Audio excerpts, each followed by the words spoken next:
warahmatullahi wabarakatuh. Pada pertemuan kali ini saya akan menjelaskan tentang laboratorium medik. Jadi dalam pembahasan kali ini saya menjelaskan mulai dari pengertian laboratorium medis itu apa saja, jenis-jenisnya itu apa berdasarkan Permenkes, kebijakan-kebijakan yang ada di laboratorium medik, dan struktur organisasi yang ada di laboratorium medik.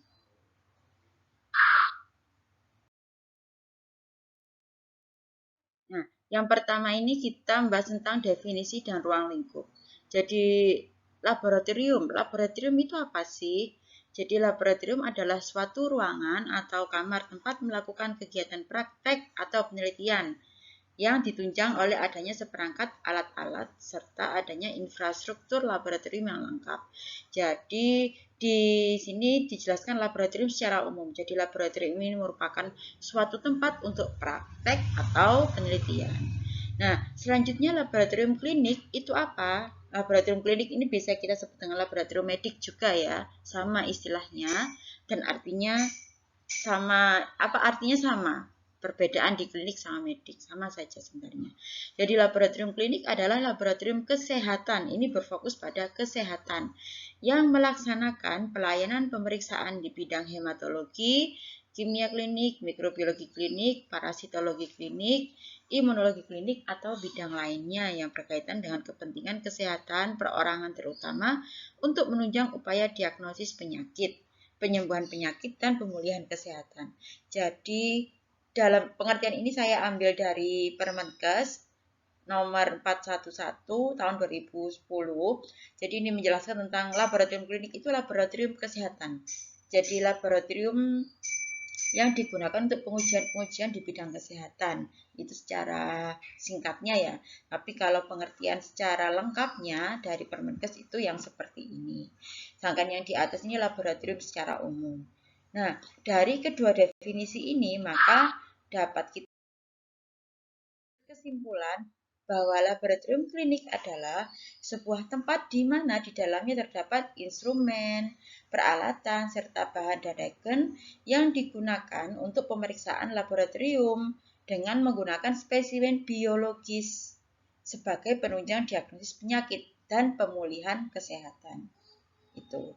Jadi kalau dari pengertian laboratorium kesehatan berdasarkan Permenkes tadi menjelaskan tentang laboratorium klinik adalah laboratorium yang bekerja di bidang kesehatan untuk pemeriksaan, dijelaskan yang pemeriksaannya hematologi, kimia klinik, dan kawan-kawannya untuk menunjang diagnosis.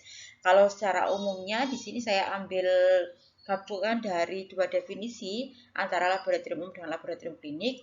Kita gabungkan berarti kan laboratorium klinik adalah sebuah tempat di mana di dalamnya terdapat beberapa fasilitas, sarana prasarana, dan bahan dan regen yang digunakan untuk pemeriksaan laboratorium dengan menggunakan spesimen biologis sebagai penunjang diagnosis penyakit dan pemulihan kesehatan. Ini salah satu contoh dari laboratorium klinik atau laboratorium medik. Ini kita kalau sudah beranjak ke laboratorium klinik ini berarti masuknya ke laboratorium pengujian. Nah, ini klasifikasi dan fungsi laboratorium klinik. Jadi laboratorium klinik ini berdasarkan klasifikasi dan fungsinya dibagi menjadi dua, yaitu laboratorium klinik umum dan khusus. Apa itu laboratorium klinik umum? Laboratorium klinik umum adalah laboratorium yang melaksanakan pelayanan pemeriksaan spesimen klinik di bidang hema, kimia klinik, mikrobiologi, parasit, dan imunologi. Jadi satu lab itu bisa melakukan pemeriksaan di bidang ini, di bidang yang disebutkan ini.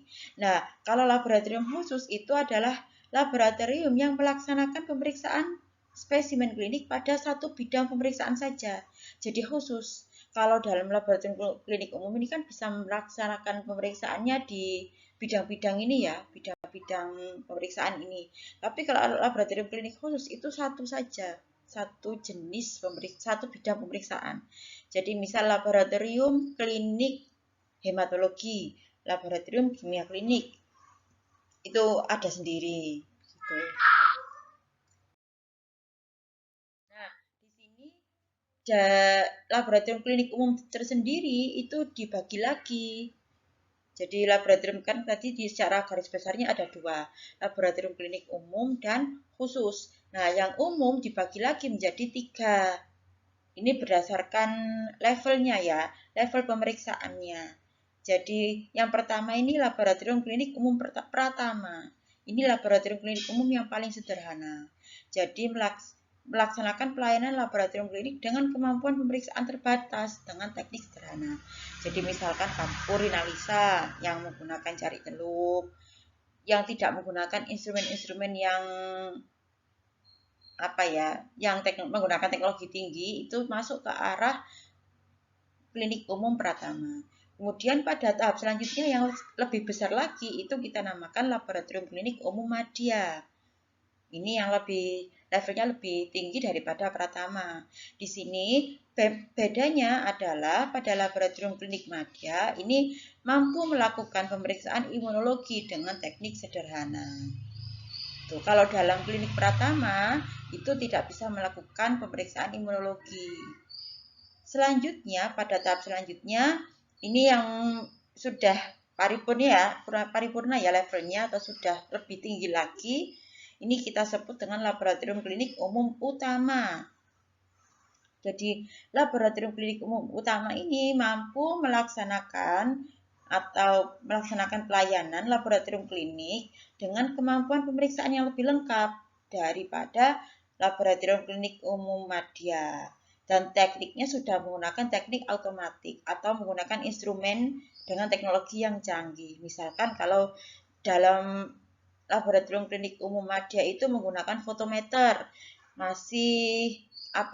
sampelnya itu masih dipipet sendiri. Tapi kalau dalam laboratorium klinik umum utama, fotometernya sudah auto sampling. Jadi kita tidak melakukan pemipetan sendiri, tapi menggunakan alat fotometernya itu sudah auto sampling, mengambil sampel sendiri. Sesuai dengan nanti lebih ke arah komputasinya itu lebih tinggi daripada laboratorium klinik umum Madya. Jadi ini levelnya yang paling sederhana, Pratama, kemudian naik lagi level selanjutnya menjadi Madya. Bedanya adalah di Madya mampu melakukan pemeriksaan imunologi dengan teknik sederhana, naik level lagi menjadi klinik umum utama. Jadi pada klinik umum utama ini sudah menggunakan teknik otomatik dan mampu melaksanakan pelayanan lengkap, pelayanan untuk laboratorium klinik secara lengkap.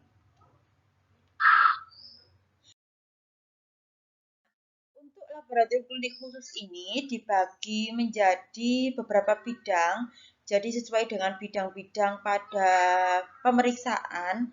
Misalkan di sini kalau dari Permenkes itu dibagi menjadi 3, tapi pada rumah sakit RSUD yang sudah besar bisa lebih dari 3, tergantung jenis pemeriksaan yang dilayani. Jadi 3 yang intinya di laboratorium klinik khusus ini ada 3 ini. Jadi laboratorium mikrobiologi klinik, parasitologi klinik, dan patologi anatomi. Biasanya ada lagi satunya patologi klinik, tapi itu belum masuk di Permenkes 411 tahun 2010. Jadi laboratorium mikrobiologi klinik ini melaksanakan pemeriksaan mikroskopis biakan, identifikasi bakteri, jamur, virus, dan uji kepekaan. Jadi laboratorium mikrobiologi klinik ini melaksanakan pemeriksaan pada mikrobiologi. Jadi mulai dari virologi, bakteriologi, mikologi itu jamur, itu semuanya dilakukan di laboratorium mikrobiologi klinik. Selanjutnya laboratorium parasitologi klinik. Jadi parasitologi klinik ini sesuai dengan nama labnya berarti melaksanakan identifikasi parasit atau stadium dari parasit, baik secara mikroskopis dengan atau tanpa pulasan, biakan atau menggunakan immunoassay. Itu laboratorium parasitologi klinik. Yang selanjutnya adalah laboratorium patologi anatomi. Ini biasanya melaksanakan pembuatan preparat histopatologi. Jadi kalau di rumah sakit misalkan ingin memeriksa sel kanker atau sel tumor. Nah, itu masuk ke laboratorium patologi anatomi. Kalau yang mikrobiologi klinik ini misalkan ingin memeriksa bakteri. Nah, bakteri pada air, nah itu masuk di mikrobiologi klinik, atau melakukan pemeriksaan bakteri atau virus ya, virus pada vagina, bakteri atau pada vagina lah, itu di mikrobiologi klinik. Ini parasitologi klinik. Nah, ini biasanya pemeriksaan tinja atau cacing STH ya, itu masuk ke laboratorium parasitologi klinik. Nah, kemudian ada laboratorium khusus lainnya, biasanya itu yang satunya laboratorium patologi klinik. Jadi patologi klinik ini melakukan pemeriksaan kimia klinik, misalkan analisa asam urat, deteksi asam urat, atau analisa kolesterol, itu di laboratorium patologi klinik. Ada lagi laboratorium hematologi, itu lebih ke pemeriksaan kayak trombosit, leukosit, eritrosit, itu masuk ke laboratorium hematologi. Jadi untuk jenis-jenis laboratorium ini juga tergantung kebutuhan masing-masing rumah sakit. Itu pembagiannya biasanya tergantung kebutuhannya juga, yang didasarkan pada Permenkes 411 tahun 2010. Ini salah satu contoh dari laboratorium patologi anatomi. Ini contoh dari laboratorium ABC. Ini contohnya jenis pemeriksaan PA yang dilayani, ada sitologi, histopatologi, jaringan kecil, jaringan besar, biopsi esofagus, dan jenis pemeriksaan lainnya.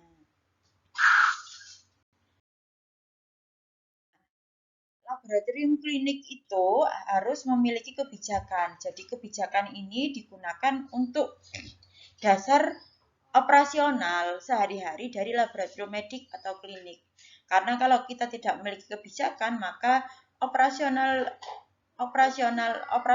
dari atau tata kelola dari laboratorium medik itu nanti tidak tertata karena tidak satu arah. Jadi harus memiliki kebijakan. Jadi kebijakan lab itu apa? Keputusan yang diambil melalui konsultasi dengan staf medis lainnya yang memungkinkan laboratorium beroperasi dengan andal dan efektif selaras dengan unit kerja yang lain. Jadi kebijakan ini merupakan satu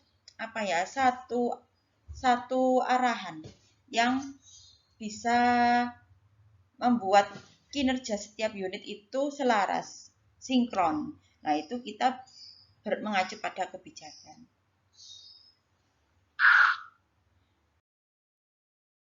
Cakupan kebijakan lab ini ada beberapa poin ya. Yang pertama, jam kerja dan pekerjaan darurat laboratorium. Jadi jam kerja umumnya 40 jam per minggu. Jadi ini kebijakannya nanti 40 jam per minggu itu kita 5 hari kerja atau 6 hari kerja, dan 1 hari itu dihitung berapa jam, itu harus ada kebijakan atau ada peraturan gitu ya. Jadi kalau adik-adik biasanya tahunya itu berupa peraturan. Jadi kebijakan itu suatu peraturan atau pedoman.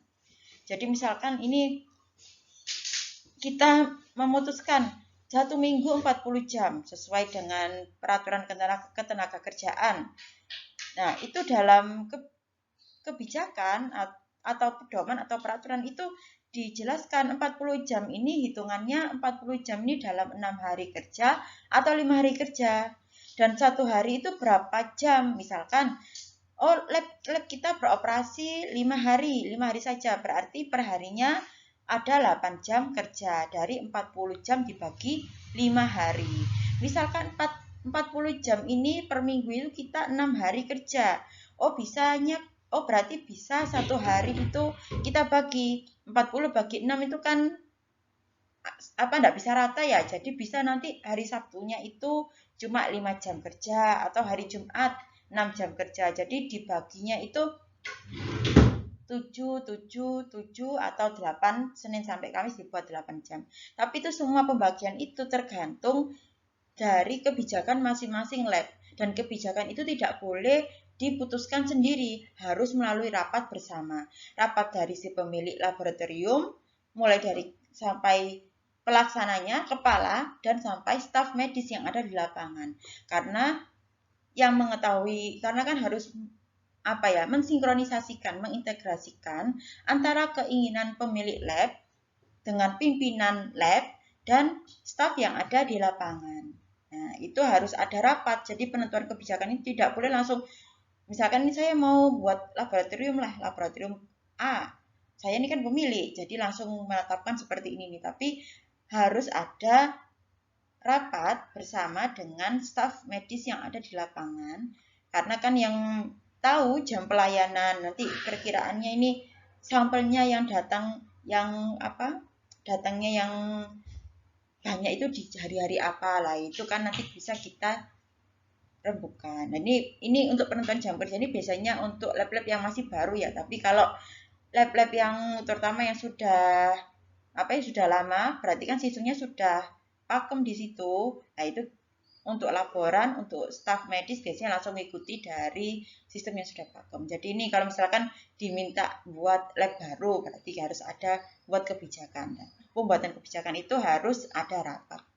Nah, di luar jam kerja normal, setiap lab harus mengatur sistem untuk menguji spesimen yang mendesak.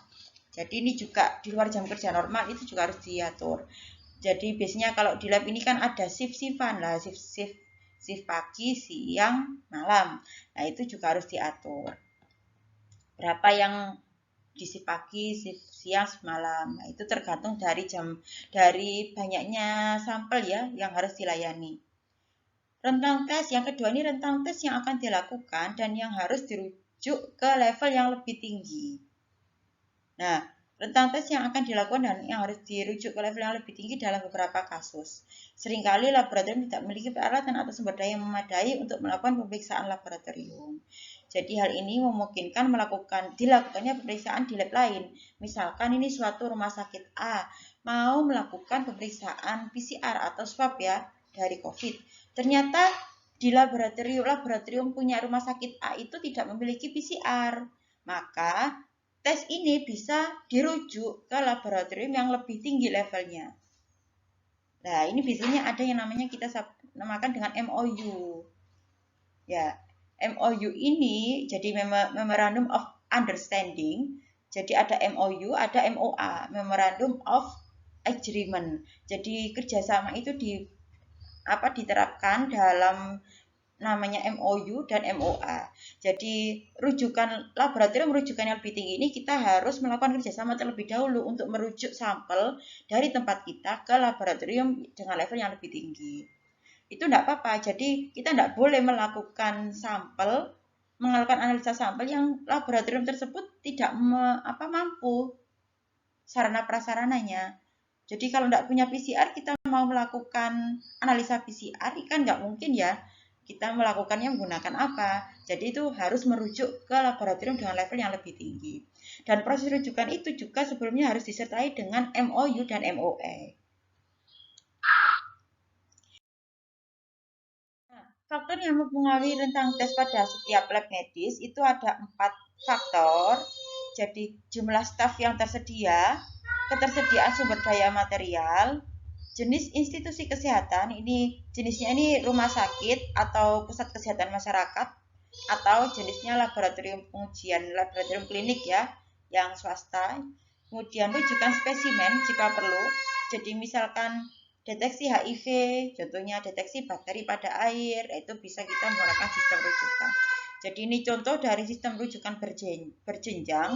Jadi ada 3 jenis fasilitas kesehatan, ada primer, sekunder, dan tersier. Jadi misalkan fasilitas kesehatan primer ini contohnya ada laboratorium pada puskesmas atau PKM, klinik atau dokter keluarga. Jadi misalkan ini ternyata laboratoriumnya ini tidak mampu, maka fasilitas kesehatan primer ini jadi akan merujuk ke kesehatan sekunder. Baru masuk contohnya ini ke dokter spesialis ya, masuk ke misalkan ini lab ya. Saya berikan contoh ini lab ya, ini masuk ke lab yang lebih tinggi, lab media. Ternyata di sini tidak mampu, berarti masuk ke kesehatan tersier. Ini yang lebih tinggi lagi levelnya. Jadi selanjutnya yaitu yang ketiga, koleksi spesimen laboratorium atau Jadi cakupan kebijakan laboratorium medik ini juga dari koleksi spesimen laboratorium. Koleksi spesimen laboratorium. Koleksi spesimen adalah pengumpulan, penanganan, dan pengiriman spesimen medis. Jadi ini kebijakan atau harus ada peraturan, pedoman atau kebijakan tentang pengumpulan, penanganan, dan pengiriman spesimen medis. Jadi berbagai jenis spesimen ini kan biasanya diterima setiap hari di lab. Nah, perlu diperhatikan beberapa rincian untuk memastikan spesimen yang tepat dikumpulkan. Jadi harus ada beberapa rincian tentang spesimen ini sesuai dengan standar untuk analisa enggak? Nah, itu harus ada peraturannya. Jadi peraturan dan pedomannya ditentukan, kemudian ada yang namanya nanti juknis, petunjuk teknisnya, itu untuk staf yang ada di lapangan. Jadi harus ada kriterianya, misalkan darah ini ya, sampel darah ini sesuai kriterianya enggak? Dengan yang bisa dilakukan pemeriksaan ini sesuai apa enggak. Jadi kalau misalkan dari sampelnya sudah rusak, maka kita enggak bisa melakukan pemeriksaan lebih lanjut. Karena itu nanti berpengaruh ke hasil analisa. Hasil analisanya menjadi tidak akurat dan presisi. Yang keempat, kapasitas beban kerja laboratorium. Jadi kapasitas beban kerja lab ini harus disesuaikan dengan jumlah staf dan tingkat pelatihan, ukuran labnya, dan ketersediaan laboratorium.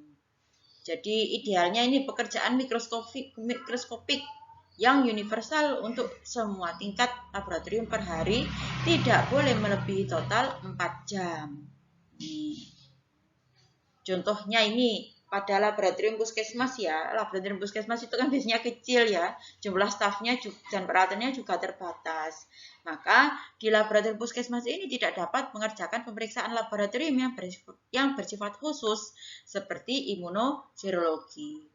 Itu. Jadi harus memperhatikan kapasitas beban kerja labnya, itu harus ditentukan di pedomannya, di kebijakannya.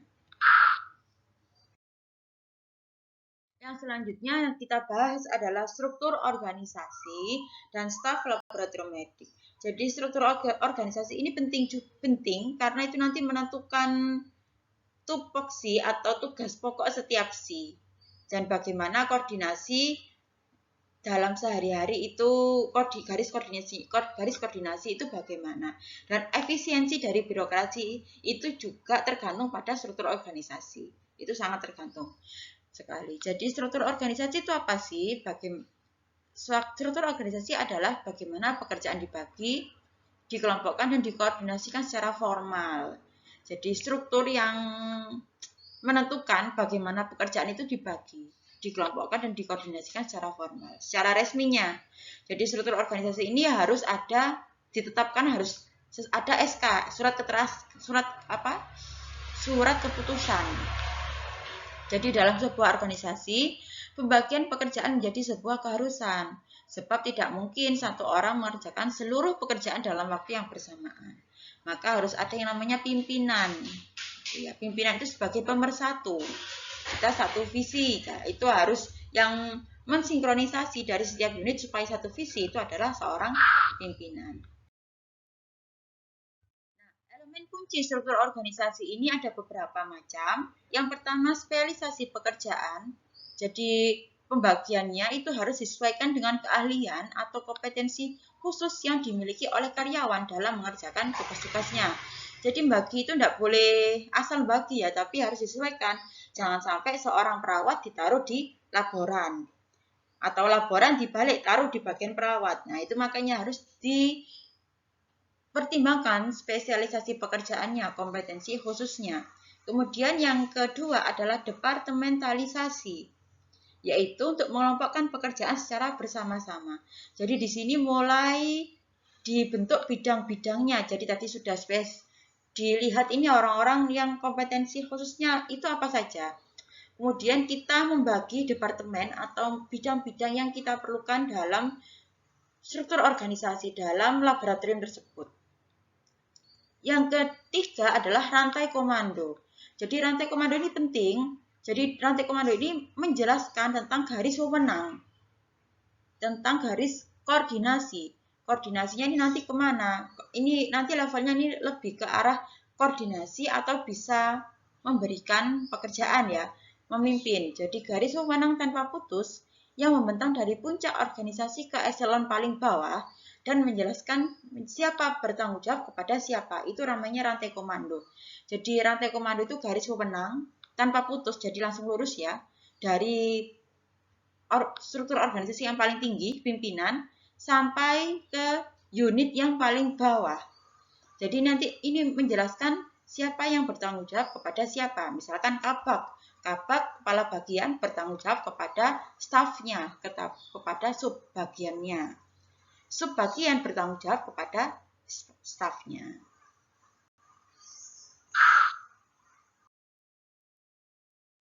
Yang selanjutnya rentang kendali. Jadi rentang kendali ini jumlah bawahan yang dapat diarahkan oleh seorang manajer secara efisien dan efektif. Ini jumlah bawahan juga sesuai dengan beban kerjanya ya, beban kerja masing-masing departemen atau bagian atau divisi. Kemudian yang selanjutnya adalah sentralisasi dan desentralisasi. Apa itu sentralisasi? Sentralisasi adalah memusatkan seluruh wewenang kepada sejumlah kecil manajer atau yang berada di posisi puncak pada suatu struktur organisasi.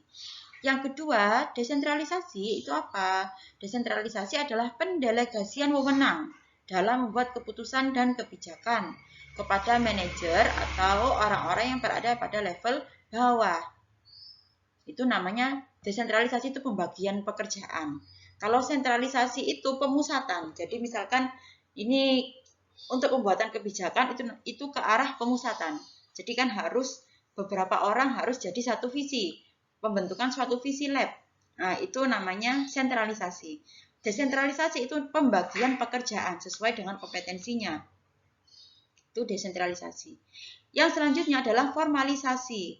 Formalisasi memiliki makna sejauh mana pekerjaan-pekerjaan di dalam organisasi tersebut dibakukan.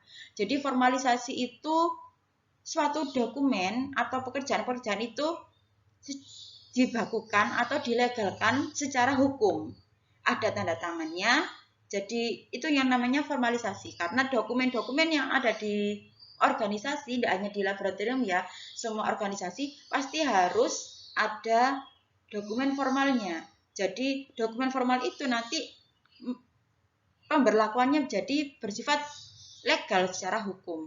Jadi tidak boleh kita membuat prosedurnya itu tanpa tanda tangan, tanpa stempel, itu berarti belum formal prosedur tersebut. Jadi prosedur misalkan pembuatan standar operating prosedur ya, atau SOP atau SPO.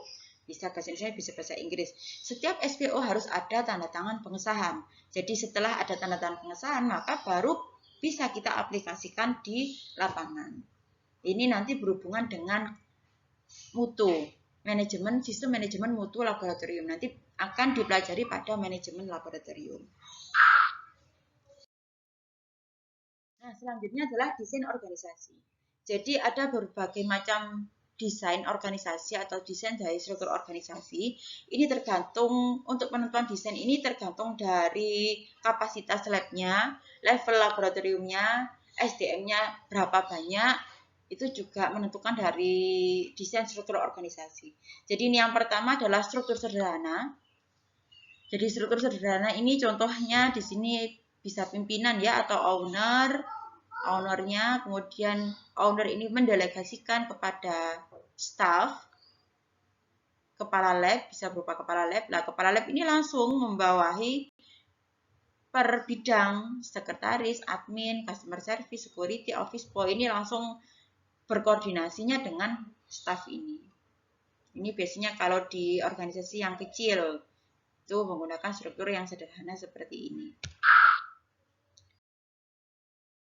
Struktur birokrasi ini. Struktur birokrasi.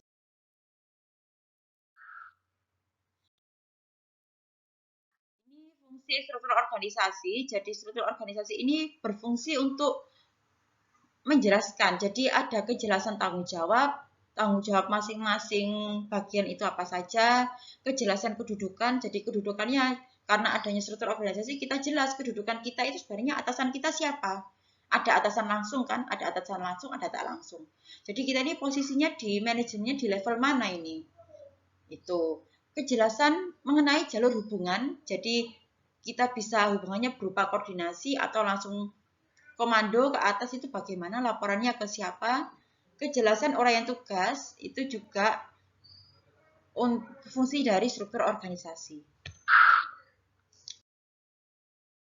Contohnya, bahkan struktur organisasi rumah sakit umum daerah. Jadi ini contohnya ada direktur, ini langsung bawahi ya. Di sini ada bagian-bagian tata usaha, ada bidang pelayanan medis, perencanaan, bidang keuangan. Di sini ada salah satu contoh ya dari penjaminan mutu internal itu ada berupa komite medik, satuan pengawas internal, jabatan fungsional, instalasi. Berarti ini sistem struktur organisasinya ini adalah struktur birokrasi. Rata-rata kita menggunakan struktur birokrasi untuk yang struktur organisasi laboratorium. Nah, ini juga ada struktur organisasi laboratorium patologi klinik RS Islam Faisal. Ini lebih khusus ke lab kliniknya ya sebenarnya. Jadi kalau untuk struktur organisasi rumah sakitnya lebih besar lagi, tapi ini lebih fokusnya ke lab klinik. Jadi di sini langsung dari direktur utama masuk ke Yanmed, pelayanan medis dan keperawatan, masuk ke kabit pelayanan dan penunjang medis. Jadi sebenarnya ada lagi nih kabit-kabit yang lain, ada lagi kabit yang lainnya ya. Di sini ada direktur pelayanan yang lainnya juga. Ini tapi yang ditunjukkan adanya di laboratorium patologi klinik, jadi fokus ke sini garis komandonya. Ini tetap ada tim mutu. Tim mutu ini koordinasi. Tim mutu mengkoordinasikan. Sistemnya sebenarnya ini juga sama sistem birokrasi. Struktur organisasi birokrasi. Nah, ini penjelasan dari saya. Terima kasih atas perhatiannya. Apabila ada pertanyaan, bisa ditanyakan di kolom komentar atau bisa kita diskusikan di WhatsApp group. Terima kasih atas perhatiannya. Saya mohon maaf bila ada salah kata, baik yang sengaja maupun tidak disengaja. Wassalamualaikum warahmatullahi wabarakatuh.